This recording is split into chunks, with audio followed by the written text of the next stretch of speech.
بسم اللہ الرحمن الرحیم رب اشرح لی صدری ویسر لی امری واحلل عقدۃ من لسانی یفقہوا قولی۔ داستان محمد صلی اللہ علیہ وآلہ وسلم جاری ہے، اور بات کل یہاں رکی تھی کہ مدینے سے سرکار دو عالم صلی اللہ علیہ وآلہ وسلم چلے ہیں مکے کے لیے، عمرے کے لیے۔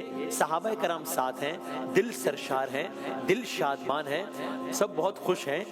مکہ سے جب نکلے ہیں اس کے بعد اب پہلی مرتبہ واپس مکہ جا رہے ہیں، وہ بھی عمرے کے لیے، وہ بھی رسول اللہ کے ساتھ۔ لیکن مکے والے جو قریش ہیں، جو دشمن ہیں، وہ اپنی پلاننگز کر رہے ہیں۔ ان کو خبر پہنچی ہے کہ مدینے سے قافلہ نکلا ہے، رسول اللہ کی قیادت میں نکلا ہے، عمرے کے ارادے سے نکلا ہے، وہ اپنی پلاننگ کر رہے ہیں۔ انہوں نے راستے میں آ کے راستہ روکا ہے، اور پھر ہم نے کل بات یہاں روکی تھی کہ اب کیا ہوگا، یہ کل عرض کریں گے۔ عرض کرتے ہیں راستے میں نیگوسیشنز، مذاکرات کا مرحلہ شروع ہو گیا ہے۔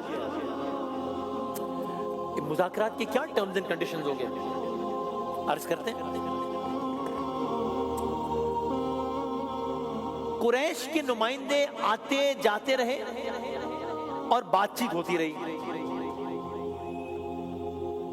بظاہر صورتحال ٹینس ہے، لیکن رسول اللہ صلی اللہ علیہ وآلہ وسلم کی حکمت اور صبر نمایاں ہے۔ بالآخر to cut it short, because اب ٹائم بہت کم رہ گیا ہے، داستان کو ہم اختتام تک پہنچانا ہے، بہت سارے واقعات سکپ کرنے کے باوجود اب ٹائم بہت کم ہے۔ ٹو کٹ اٹ شارٹ، ایک معاہدہ طے پا گیا۔ کہاں طے پایا ہے؟ ایک کنویں کے پاس، ایک شناخت اس جگہ کے کنویں کی ہے۔ کہاں طے پایا ہے؟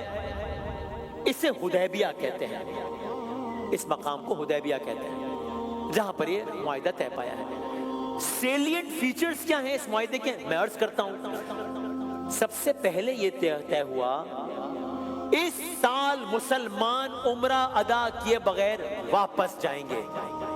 ریئلی؟ یس سر، ایسا ہی ہوا۔ اچھا، اگلا امپورٹنٹ فیچر کیا ہے اس معاہدے کا؟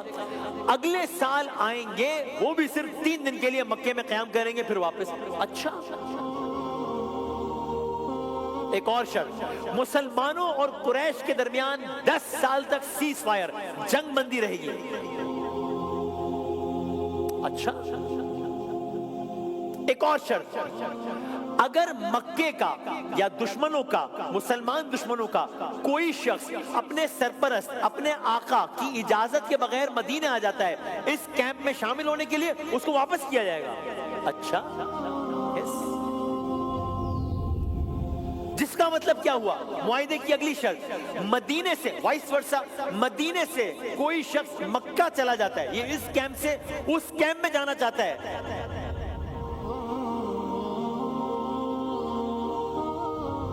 تو یعنی یہ معاہدے میں کچھ اس طرح کی شرائط ہیں کہ جو بظاہر لگ رہا ہے کہ یعنی وہاں سے کوئی یہاں آ نہیں سکتا، یعنی اگر کوئی دشمن یہاں آنا چاہے تو نہیں، وہ واپس ہوگا، یہاں سے کوئی جانا چاہے تو وہ چلا جائے۔ آگے بڑھتے ہیں۔ عمرہ کیے بغیر واپس جانا ہے اور مکہ نہیں جانا ہے۔ یہ شرط خاص طور پر جذباتی اعتبار سے مشکل معلوم ہو رہی ہے، لیکن رسول اللہ صلی اللہ علیہ وآلہ وسلم نے بڑے سکون اور حکمت کے ساتھ یہ معاہدہ قبول کیا ہے۔ آپ جانتے ہیں کہ امن کا یہ وقفہ اسلام کے پیغام کو پھیلانے کا موقع دے گا، اسٹریٹجی ہے یہ بھی۔ قصہ مختصر کیا ہوا؟ حدیبیہ کے مقام پہ معاہدہ طے پا گیا، کچھ شرائط عرض کی ہم نے آپ کی خدمت میں، چیزیں طے پا گئی ہیں۔ پوسٹ حدیبیہ سینیریو کیا ہے؟ صلح حدیبیہ تو ہو گئی، اس وقت تو سب کچھ طے پا گیا، اب صلح حدیبیہ کے بعد عرب کی فضا یکسر بدلنے لگی ہے۔ اب ماحول بدل رہا ہے، منظرنامہ بدل رہا ہے۔ کیوں؟ 10 سال کی جنگ بندی نے پہلی بار ایسا ماحول پیدا کیا ہے جہاں لوگ بغیر خوف کے ایک دوسرے سے مل رہے ہیں، بات کر رہے ہیں، اسلام کے جنگ بندی ہے نا، اسلام کے پیغام کو سن رہے ہیں۔ سوچے تو صحیح، کہاں وہ ماحول کہ مکے میں چھپ کر بھی اگر کوئی صدائے حق بلند کر رہا ہے تو اس کی جان کے لالے، کہاں وہ ماحول کہ مکے کی گلیوں میں حضرت بلال کو تپتی ریت پر لٹایا جا رہا ہے، کہاں وہ ماحول کہ اسلام کی پہلی شہادت ہو رہی ہے جناب یاسر، کہاں وہ ماحول کہ صحابہ کرام کو مکہ چھوڑنا پڑ رہا ہے، کہاں وہ ماحول کے مدینے میں آنے کے بعد بدر و احد و خندق ہو رہی ہے. کہاں یہ ماحول؟ فضا بدل رہی ہے. ٹرننگ پوائنٹ ہے یہ. مسلسل جنگوں اور کشیدگی کی وجہ سے بہت سے قبائل اسلام کو دور سے دیکھتے تھے. اب امن قائم ہو گیا ہے, سیز فائر ہے, دلوں کے دروازے مزید کھل رہے ہیں, لوگ مدینہ آ رہے ہیں, ڈیلیگیشنز کی صورت میں مدینہ آ رہے ہیں, رسول اللہ سے میٹنگز ہو رہی ہیں, سوالات ہو رہے ہیں, گفتگو ہو رہی ہے, آہستہ آہستہ اسلام پھیل رہا ہے.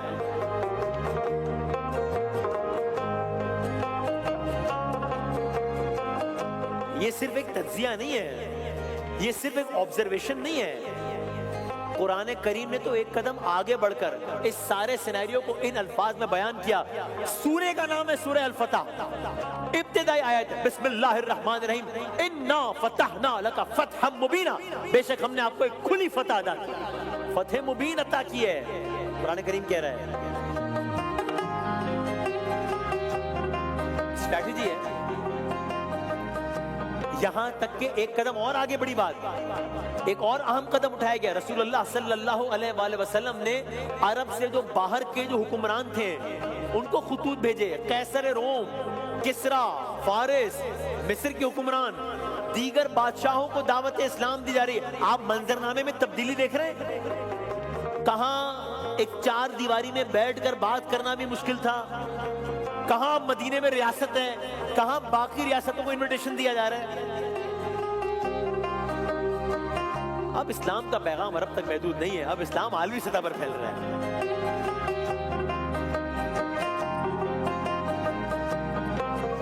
یہ داستان اسلام بھی ہے, یہ تاریخ اسلام بھی ہے, یہ داستان محمد صلی اللہ علیہ وآلہ وسلم بھی ہے. یہ سب کیسے ہو پایا؟ اچھا ایٹماسفیئر ملا نا. کیسے ملا؟ یہ سب اسی امن کے ماحول کا نتیجہ تھا تو حدیبیہ کے معاہدے نے پیدا کیا تھا.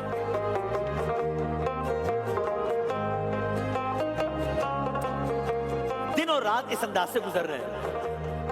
اسی اسنا میں داستان آگے بڑھتی ہے. اسی اسنا میں ایک اور واقعہ پیش آیا, ایک ایسا واقعہ پیش آیا جس نے اس سینیریو کو بدل دیا.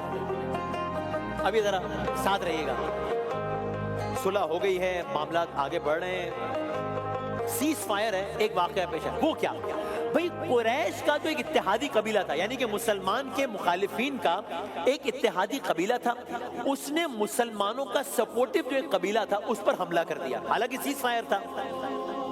سینیریو بدل رہا ہے. ٹھیک, قریش کے جو اینٹی مسلمز ہیں ان کے ایک قبیلے نے, اتحادی قبیلے نے مسلمانوں کے ایک اتحادی قبیلے پر اٹیک کر دیا, بنو خزاعہ پر حملہ کر دیا. یہاں تک کہ اطلاعات یہ بھی ہے کہ اس حملے میں خود قریش کے کچھ لوگوں کی بھی خفیہ مدد شامل ہے. یہ کیا ہوا ہے؟ سیز فائر تھا. حدیبیہ کے معاہدے کی روح متاثر ہوئی, اسپرٹ متاثر ہوئی ہے نا اس معاہدے کی. بلکہ ایک قدم آگے بڑھتے ہیں, یہ تو وائلیشن ہے نا صلح حدیبیہ کی. سب کیا ہوا؟ بنو خزاعہ جن پر حملہ کیا گیا تھا, جن کو نقصان پہنچایا گیا تھا, وہ رسول اللہ کے پاس پہنچے. انہوں نے اللہ کے رسول کے سامنے سارا معاملہ رکھا. یہ تو وائلیشن ہے. رسول اللہ نے معاملے کو بڑی حکمت سے دیکھا اور ظاہر فوری کوئی جذباتی رد عمل نہیں دیا, ایک اور اسٹریٹجی اپنائی, ایک اور تدبیر اختیار کی رسول اللہ نے.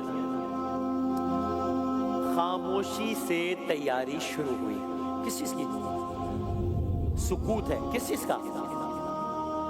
زیادہ لوگوں کو اندازہ نہیں ہے کہ کچھ ہونے والا ہے. کیا ہونے والا ہے؟ فیصلہ کر لیا ہے بھائی. کیا فیصلہ ہے؟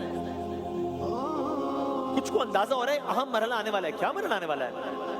عرض کرتے ہیں. اب دیکھیے فضا میں بظاہر ایک کوئی تحرک نہیں ہے, ہلچل نہیں ہے, مطلب نہ کوئی جوشیلے نعرے ہیں ابھی, نہ کوئی جنگی اعلان ہے. سکون کے پردے میں تدبیر کا عمل جاری ہے. راتوں کو مشورے بھی ہوتے ہیں, دن میں معمولات بھی جاری ہیں.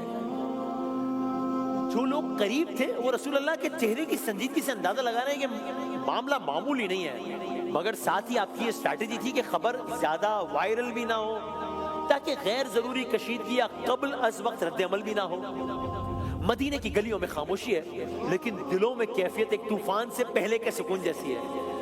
مدینے کی وہ خاموش تیاری بالآخر ایک عملی مرحلے میں داخل ہونے لگی. کیا ایک صبح، یہ مدینے کی الگ صبح ہے، ایک صبح ایسا محسوس ہو رہا ہے جیسے مدینہ شہر کی فضا بدل رہی ہے۔ کیا ہو رہا ہے؟ لوگ مجتمع ہو رہے ہیں، تیاری ہو رہی ہے، قافلہ تیار ہو رہا ہے، مختلف قبیلے کے لوگ جمع ہو رہے ہیں، لشکر بن رہا ہے جو تعداد میں بھی بڑا ہے، جذبے میں بھی مضبوط ہے، یہاں تک کہ اب یہ لشکر مدینے سے روانہ ہونے لگا ہے۔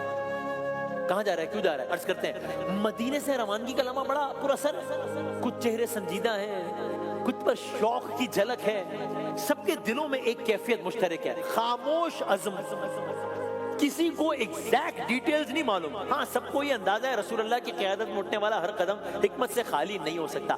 قصہ مختصر، قافلہ مدینے سے چل پڑا ہے، راستے میں قافلے کے نئے موڑ آ رہے ہیں، مگر اصل میں تاریخ ایک نئے موڑ کی جانب بڑھ رہی ہے۔ آنے والے دن ایک ایسا منظر دکھانے والے ہیں جسے دنیا مدتوں یاد رکھنے والی ہے۔ مدینہ پیچھے رہ گیا ہے، قافلہ آگے بڑھ رہا ہے، قافلہ اپنے سفر کی جانب بڑھ رہا ہے، راستے میں مختلف قبائل آتے جاتے ہیں، قافلے کی تعداد بڑھتی جاتی ہے، شور نہیں ہے، جو سفر آگے بڑھ رہا ہے، فضا میں سنجیدگی بڑھ رہی ہے، اب محسوس ہو رہا ہے منزل قریب ہے، مگر ابھی بھی انجام پردے میں ہے۔ تاریخ جیسے سانس روک کر کسی بڑے منظر کے ظاہر ہونے کا انتظار کر رہی ہے، بس اب قافلہ منزل کے قریب پہنچ گیا ہے۔ منزل کیا ہے؟ کلرز کریں گے۔